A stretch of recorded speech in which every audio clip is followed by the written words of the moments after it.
Good morning. Well, welcome to the normal, everyday awakening call. And today we talk about one issue that interests all of you at one time or the other. Each one of you must have talked about how heavily taxed we are. There's no denying the fact that in G7 countries, the second heaviest tax is on Canadians. That wouldn't shock me, looking at how much we waste in welfare and in those activities which are not germane to the country, spending $280 million every year on providing translation and interpreting services to those who don't know the national languages, the official languages. In no other country of the world would you find this thing. And normal system is the user pays. If they want a service, let them pay for it. Well, let's not talk about that today. That's a different issue. Let's talk about taxation. Do you know that you, an average Canadian, pay 42.4% of your annual income as a tax? 42.4%. So your income is about 80,000, which is supposed to be an annual income of an average Canadian. You pay $34,154 as taxes every year. And now imagine, all of you say, well, housing is very expensive, mortgages are high. But you pay on housing, on food, and on transportation combined 37.66%. So you pay taxes which are at least 7% higher than what you pay on your housing, your food, and other activities combined. You pay 34,000 in taxes and you spend about 30,000 on all other expenses. Of course. And now if you have a breakup, it will stun you further. You pay about $10,000 as income tax. You pay $7,000 as property tax, $3,000 on payroll taxes. Sorry, payroll is $7,000 and property is $3,000. And the profits and everything about $7,000. The question that you face, why? I was talking to certain people after I had delivered my talk, and we're talking about the taxation, and I happened to make a remark which I'm repeating today. If our people, the political leaders and the bureaucrats, use the grey matter here, we can substantially lower the incidence of tax. For example, I told them, and when I told this thing, I could see a look of bewilderment, a look of amazement on their faces. I told them that just one step by the government, which will not harm a low-income person, which will not harm a middle-income person, which will not harm a high-income person, but would only affect top 0.01% of the people. And that too who is dishonest. So one action affecting only 0.01% of the population, and that too only if he is dishonest, can reduce the taxes appreciably. Are you amazed?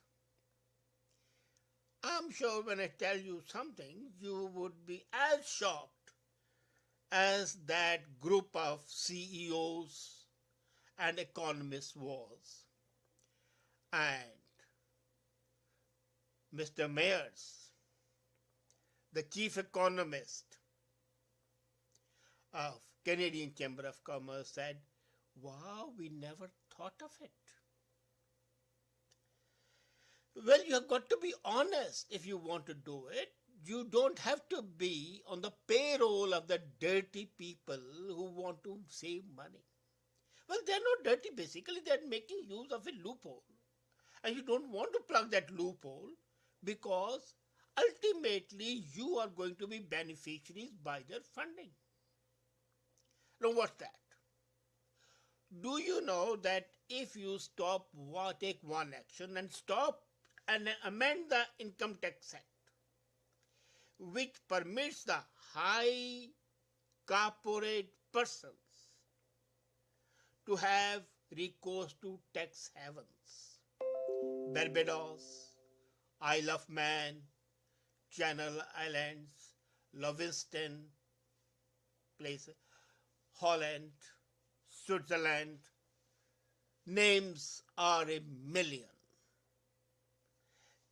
You put money over there, create a trust fund over there, put money over there, and the money is non-taxable. Why?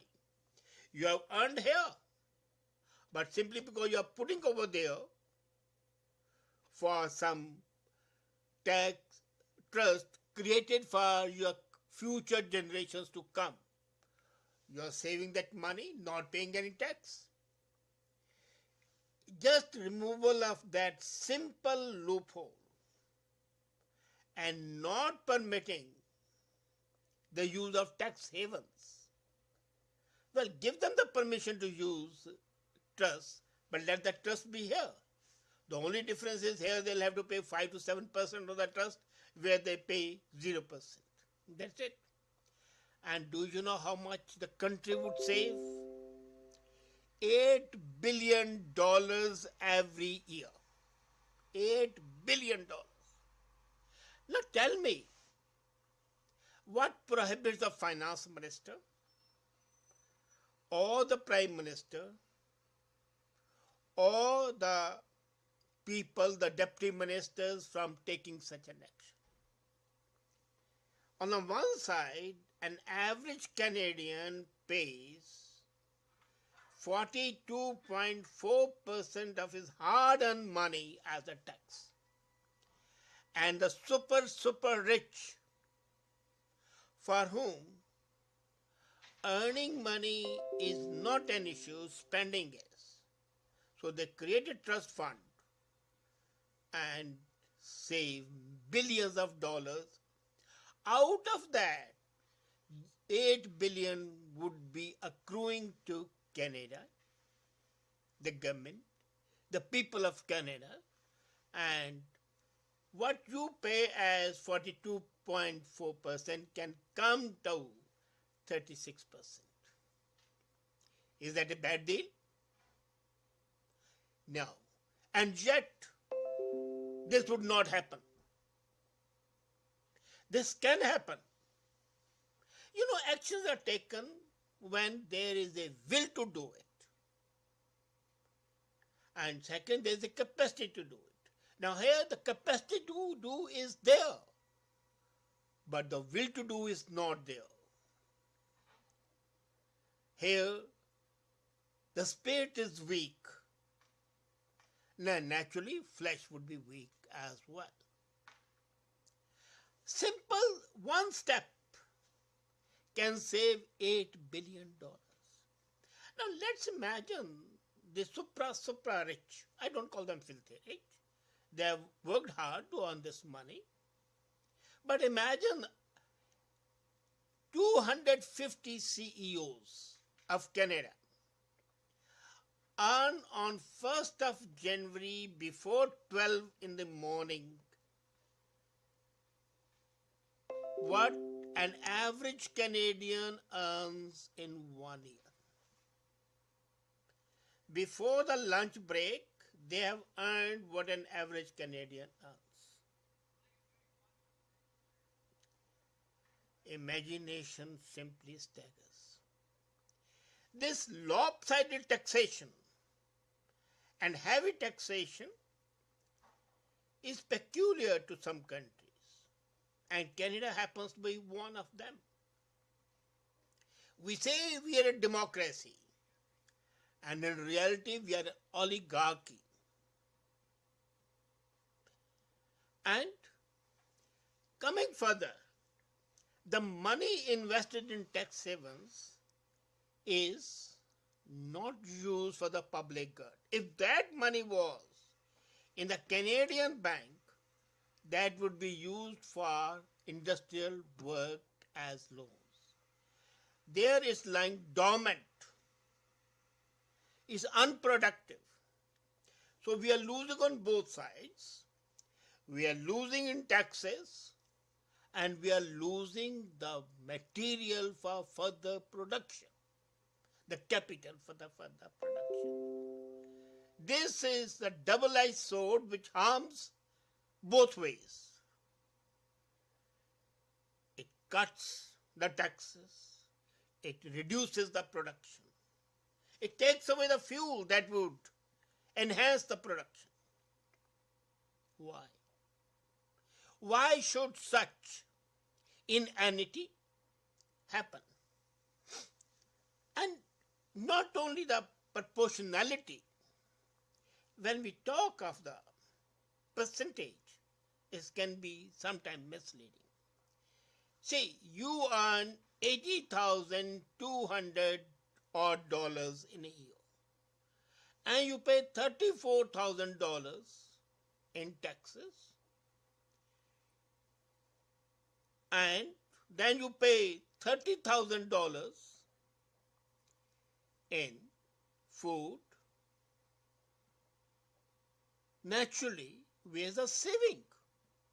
And whatever the pharmacare, health care, the whole system by couple of actions can be set right. Now coming to another point. Why is it that our governments are always fond of innovative ways to increase taxes? The latest action of the government of Ontario in increasing taxes a very indirect way. Cap and trade, they want to reduce pollution, excellent. They want to reduce by the end of 4 years pollution level by 15%.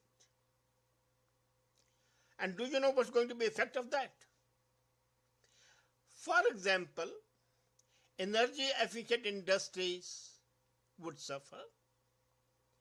There is one group of companies, UE4, they have 150 units here and they are planning to move out of Ontario.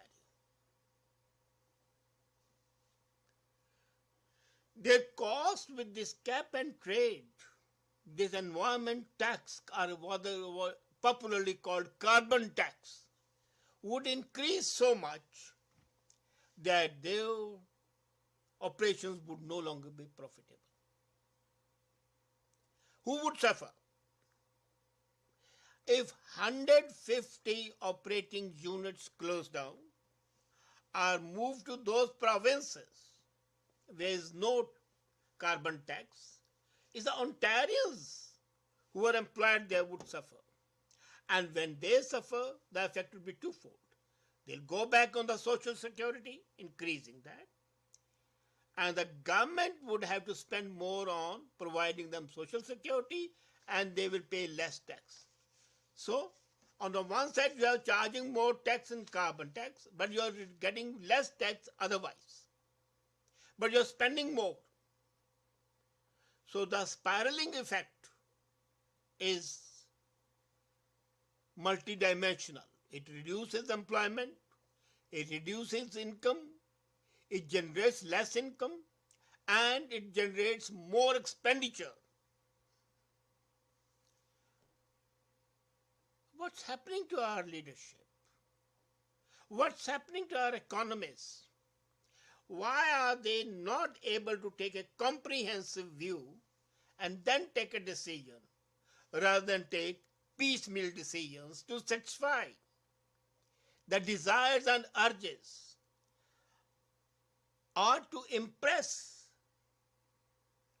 the authorities and blind the people by high faulting talk that is necessarily not conducive to the people?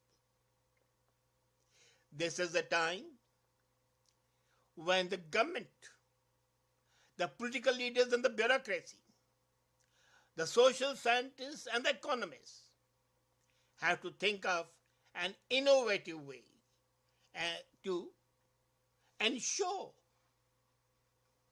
that the GCM, I'm not talking of LCM, not lowest common denominator, but the greatest common denominator.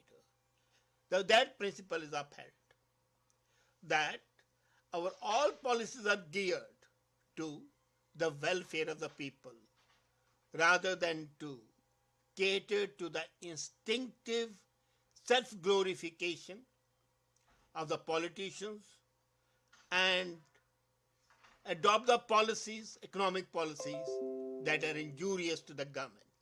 Is this asking too much? I hope not. Think about it, and we meet tomorrow. Have a nice day.